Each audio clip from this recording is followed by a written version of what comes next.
بسم الله الرحمن الرحيم.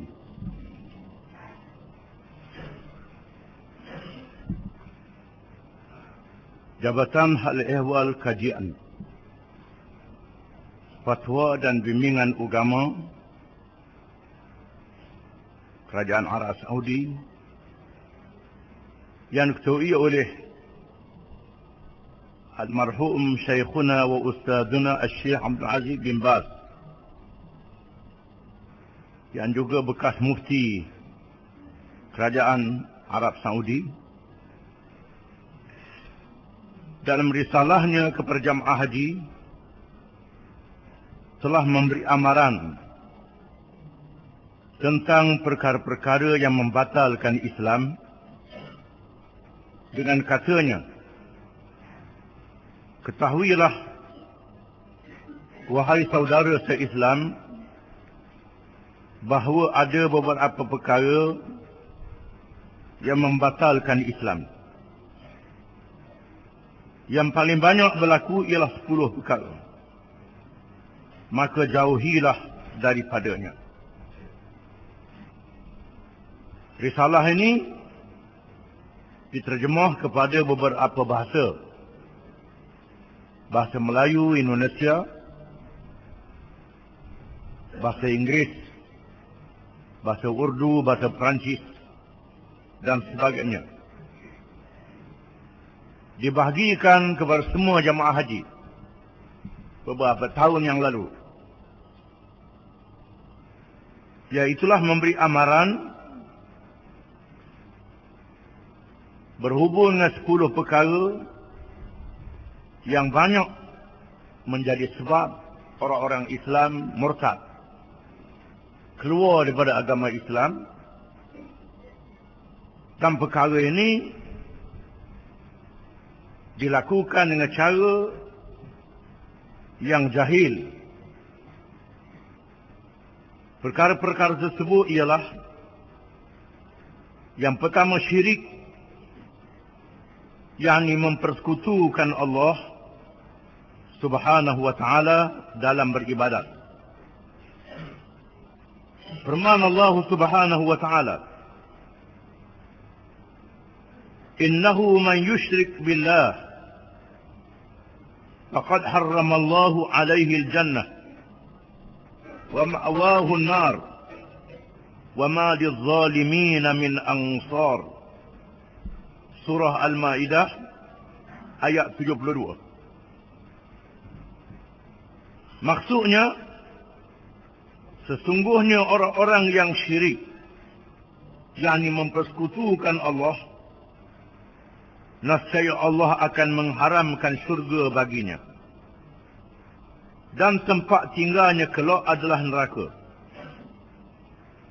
Dan tiada seorang penolong pun bagi orang-orang yang zalim. Di antara perbuatan syirik itu ialah berdoa dan meminta pertolongan kepada orang-orang yang telah mati. Begitu juga bernazar dan menyembelih korban kerana mereka. Syirik adalah dosa yang paling besar yang disebut dalam Quran. Di antaranya dalam ayat yang kita baca, dan disebut di dalam hadis Nabi sallallahu alaihi wasallam, ijtami'u sab'al mubiqat, jauhlah kami daripada 7 dosa besar. Qila wa ma hunna ya Rasulullah, lalu ditanya, apa dia wahai Rasulullah? Jawab Rasulullah SAW, asyirku billah wa qatlu an-nafs allati harrama Allah illa bil haqq was-sihr wa aklu ar-riba wa aklu mal al-yatim wa qadhf al-muhsanat al-mu'minat wa at-tawalli yawm az-zahf. Yang pertama, syirik, menyekutukan Allah dengan sesuatu yang lain. Yang kedua, membunuh orang dengan cara yang tidak sebenar, dengan zalim. Yang ketiga, sihir. Yang keempat, memakan riba. Yang kelima, memakan harta anak yatim. Yang keenam, menuduh perempuan yang tidak bersalah dengan zina. Yang ketujuh, lari di medan perang ketika menghadapi musuh. Ini 7 perkara yang dibilangkan daripada dosa besar. Yang pertama adalah syirik. Syirik ini disebut tak diampun dosanya. Inna Allah la yaghfiru an yushraka bih wa yaghfiru ma duna dhalika liman yasha.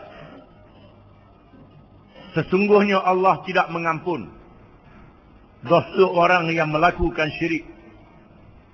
Dan Allah mengampun dosa yang lain daripada itu. Mana syirik ialah menyekutukan Allah. Mengadakan bandingan bagi Allah. Serupa dengan Allah. Dari segi ketuhanan. Nama dan sifat-sifatnya. Mengerjakan ibadat kepadanya. Menyekutukan Allah pada zatnya. Seperti menyembah berhala. Menyembah raja macam menyembah Firaun dan Namrud. Secara beribadat. Menyembah iblis dan syaitan.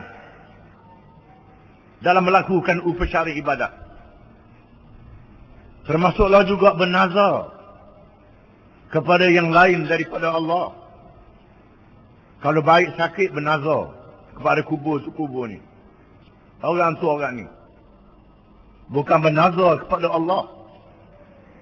Bernazar hanya kepada Allah.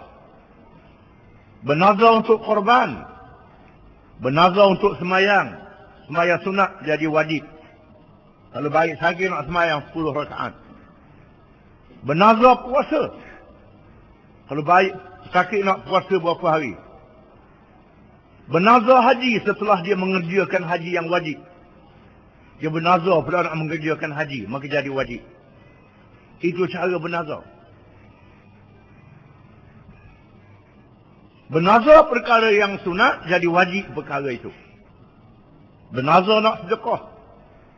Bernazar nak sembelih kambing lembu, nak jamu orang. Ini dibolehkan.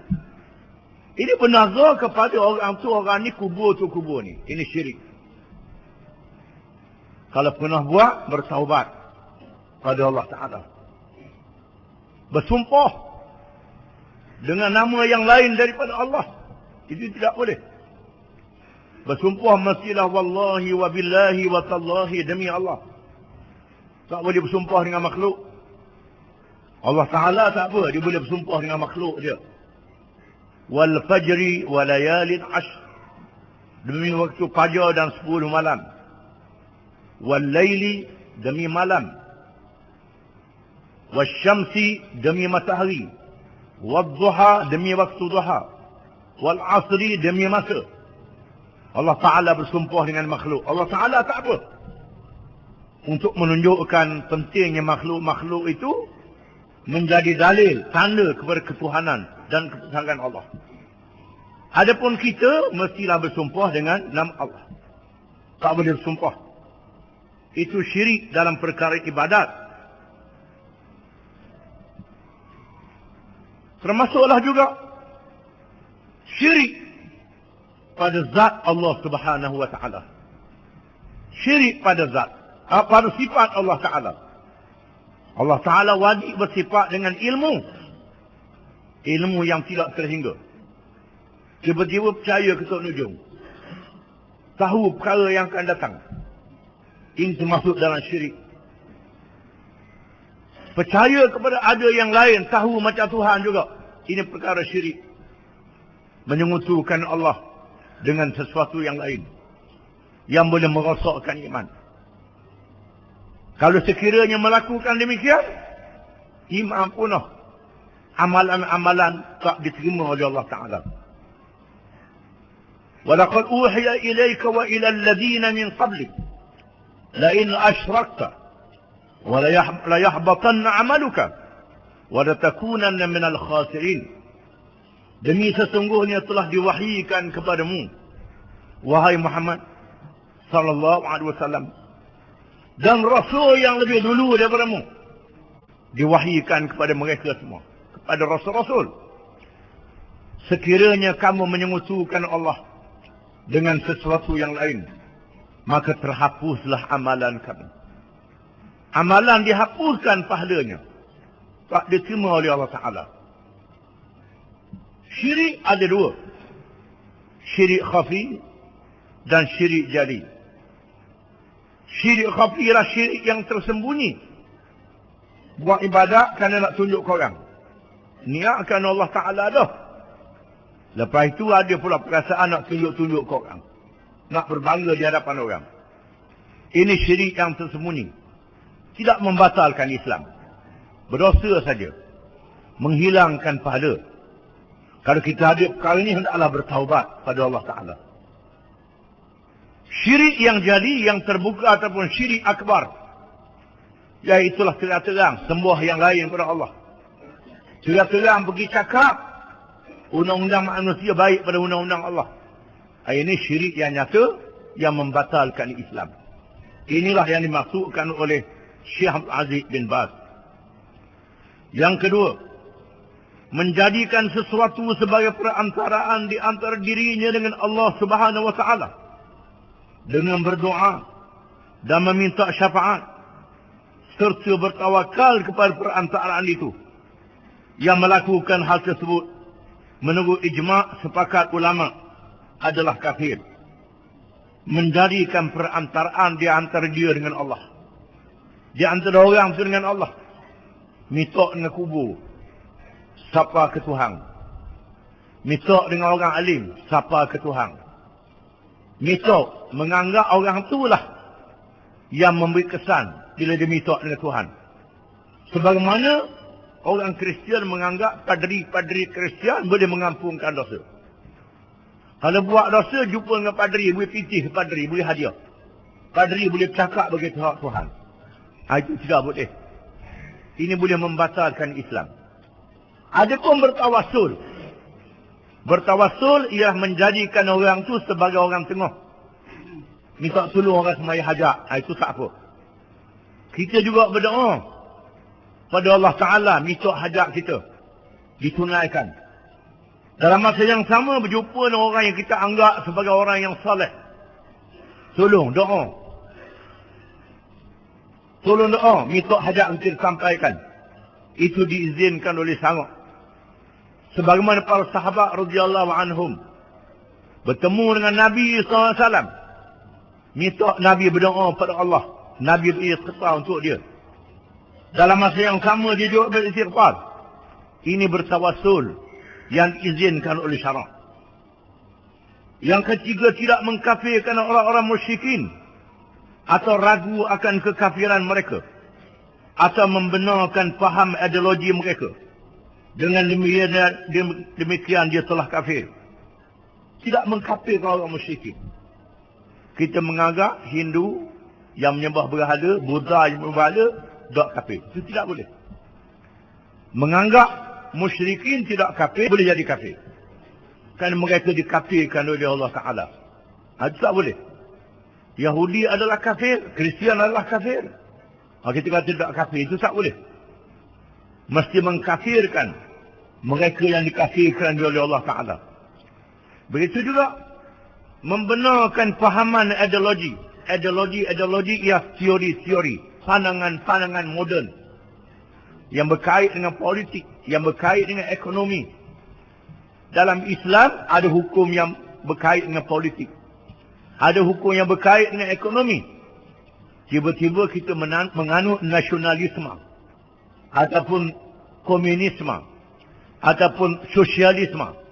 Ini adalah ajaran-ajaran yang berkait dengan ekonomi, yang berkait dengan politik, yang direka oleh manusia, yang manusia buat. Kita menganggap ini ajaran molek pada Islam. Tak boleh. Nasionalisme ialah menjadikan faham cinta kepada kaum sebagai akidah. Sebagai akidah perjuangan. Dia kaum kita, kita kena benarkan kaum kita. Tak boleh.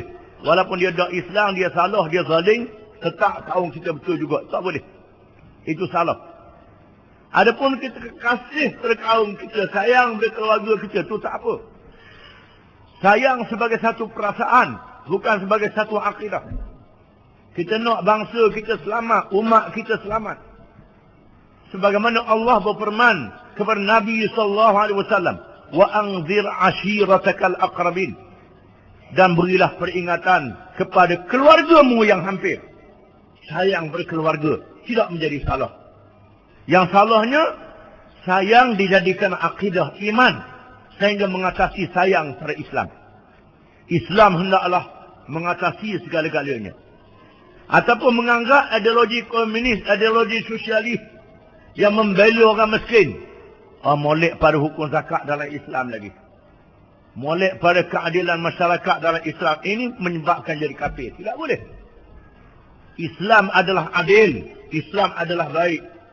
Kan Islam daripada Allah Ta'ala. Kita tak boleh anggap yang lain pada Allah Ta'ala sama dengan Allah Ta'ala. Apalagi dianggap lebih baik pada Allah Ta'ala. Ini merosakkan iman. Yang keempat, barang siapa yang beriktikad, wallahu a'lam.